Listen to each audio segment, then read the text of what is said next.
board members? Yes. Never noticed that before. Get one drink of water. We've got a cold. We'll call our meeting to order with our mission statement. Through resiliency, professionalism, and perseverance, Columbia County Schools honors achievement and innovation, values a commitment to safety while also promoting integrity within ourselves and our community. Are you going to do the, okay. At this time, Mr. Cooey will do our invocation and pledge of allegiance. Please play with me. Dear Heavenly Father, thanks for allowing us all to gather today in this cool morning. Thanks for allowing us all to be safe. And let us take care of all of our children and make sure they're safe in this cool weather as it starts to warm up now for the spring. Bless us all who make decisions that best interest our children and that we take care of them at all costs. In Jesus' name we pray. Amen. Join me, pledge. I pledge allegiance to the flag of the United States of America and to the republic for which it stands, one nation, under God, indivisible, with liberty and justice for all. Thank you, Mr. Cooey. At this time, I'd like to welcome all of our visitors and invite anyone in the audience who would like to comment on any of our action items. The only action items we have today are our personnel items. But if there is anyone who would like to comment, please come forward at this time. With no one coming forward, we will move on to our next item, which is to close and adopt the agenda, which would include items on the addendum. Is everything in order, Mr. Cooey? Yes, ma'am. Okay. Do I have a motion? Madam Chair, I move that we close and adopt the agenda as well as the addendum. Second. I have a motion and a second. Is there any discussion regarding the agenda? With no discussion, all in favor of approving, say aye. Aye. Any opposed, like sign. The agenda with the addendum is approved. We'll now have our presentation from Ms. Penner.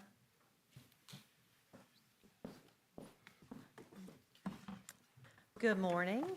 In today's budget or board agenda is the board report for December of 2025, so it marks the halfway point through the fiscal year. Just to back up just a little bit, we are all aware that FTE is the primary focus of our budget. It is the driver of how our funding works. This year, we started out with the expectation that we would be down about 270 students. When we counted in October, we were closer to being down 350 students. Now, we've counted again in February. We don't have the final reports back from the Department of Education, so there will be some edits and some modifications to this number, but we're looking like we're down another probably another 50 students. Generally between October and February, in fact, when I was here before, we would generally see that we would lose about 40 students, 40 FTE, so that would be about 80 bodies during the two counts. The last few years, it's bumped up to 75. This year, we're looking closer to 150 that we have lost between October and February. So we are really hemorrhaging when it comes to our student population. So we'll hopefully get some numbers back from DOE, so we'll have some better counts that incorporate the weighting of those students as well, because we might see a little bit of benefit from where those students, which programs those students are in that helps solve or helps a little bit with the problem.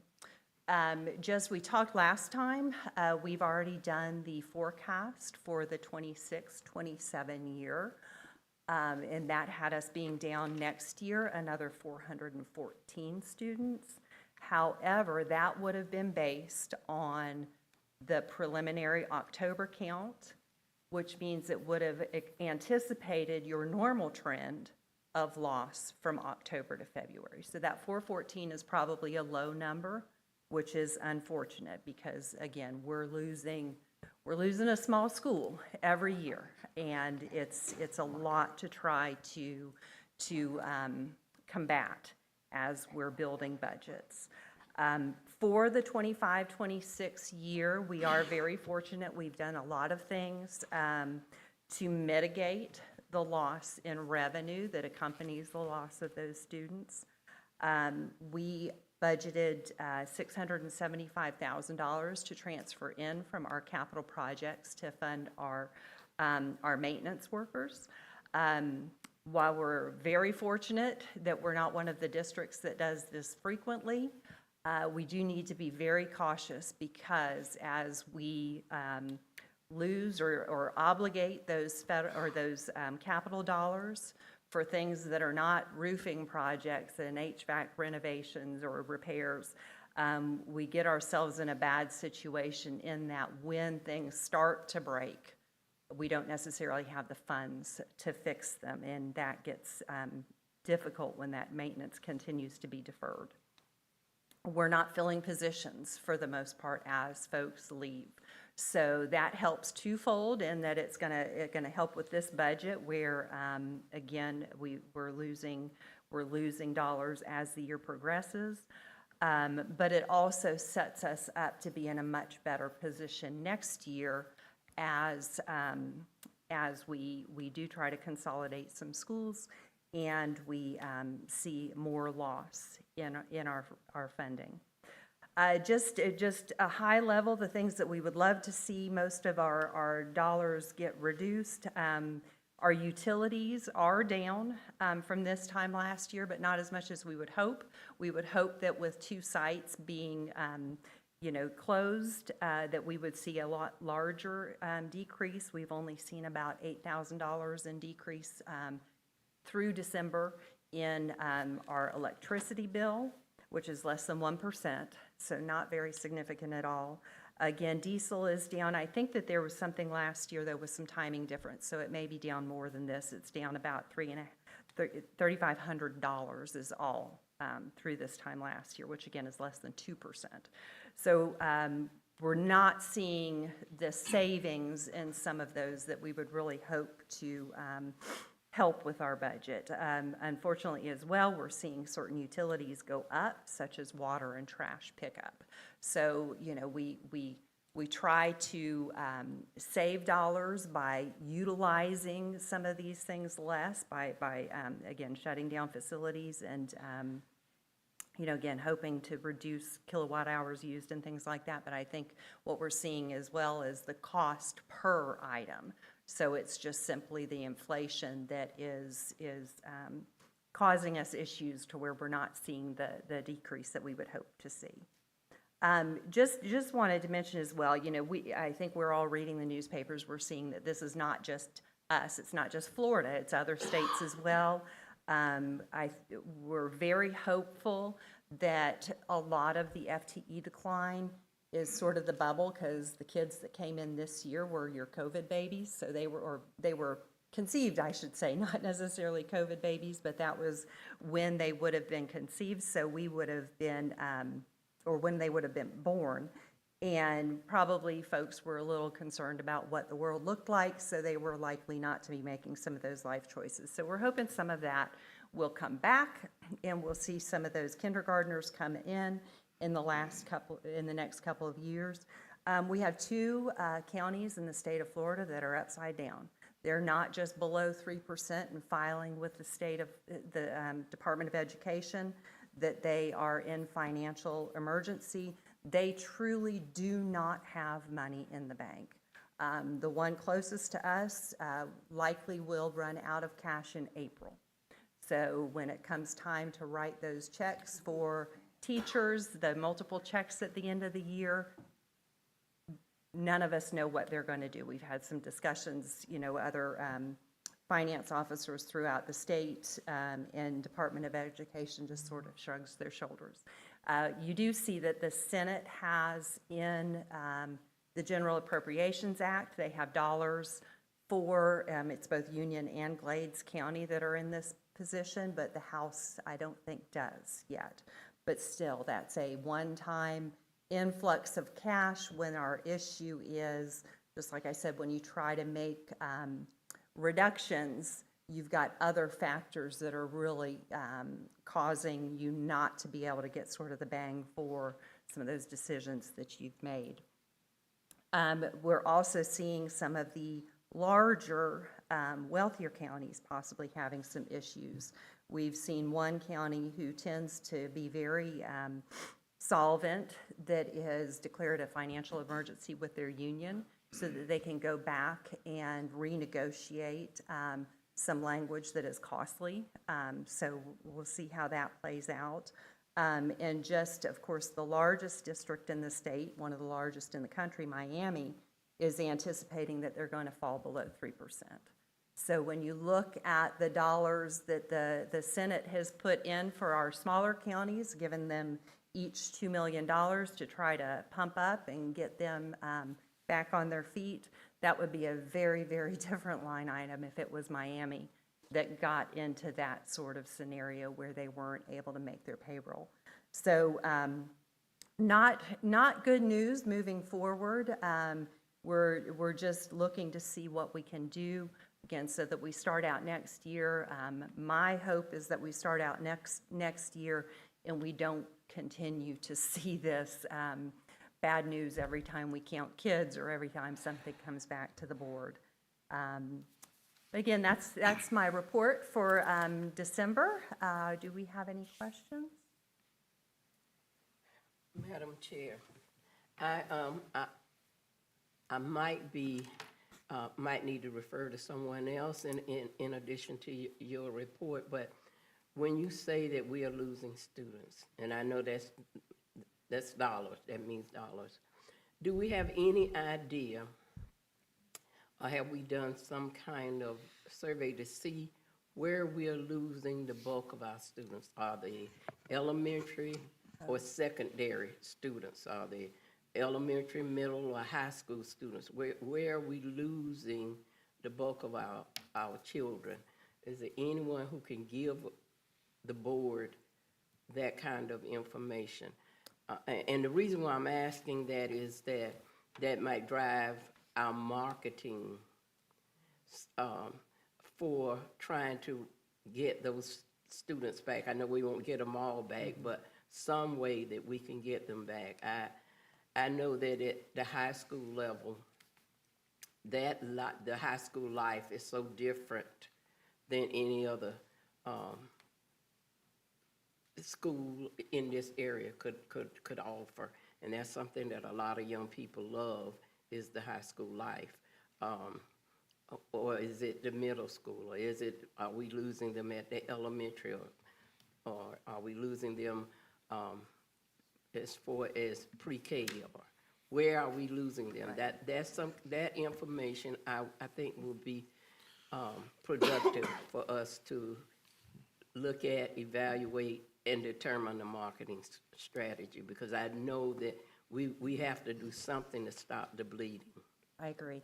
So there, I don't have that right now, and I'm sure Jamie and I could come up with something, pulling out of our system.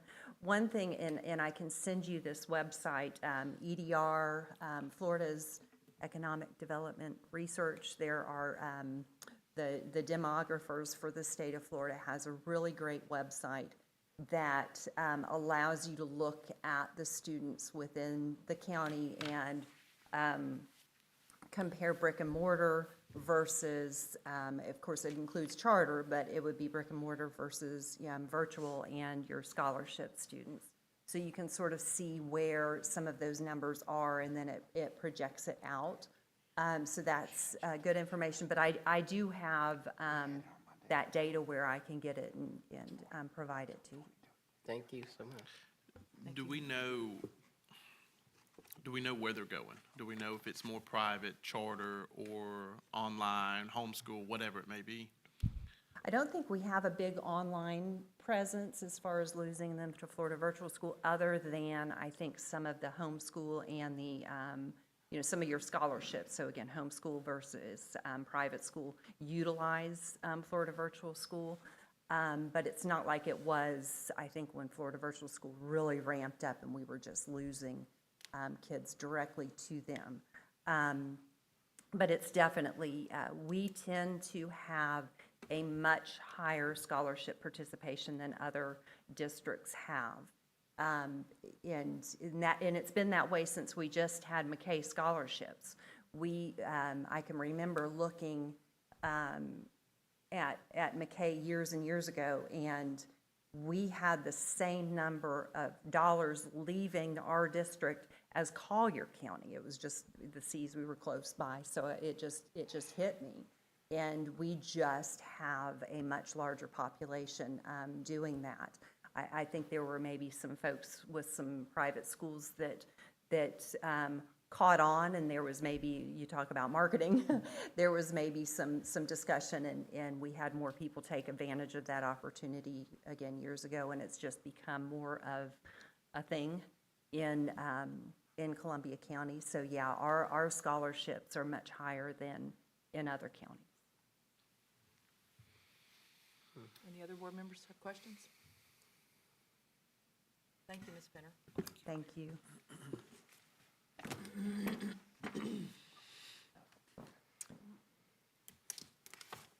All right, board members, we'll move on to our next item, which is to approve our personnel items. There is one personnel matter on the addendum. Do I have a motion to approve? Madam Chair, I move that we approve the personnel item.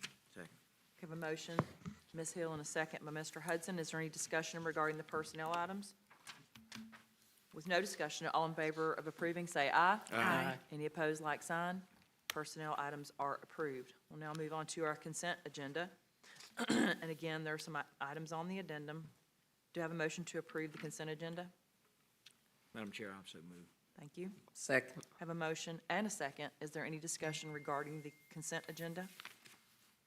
With no discussion, all in favor of approving the consent agenda with the items on the addendum, say aye. Aye. Any opposed, like sign.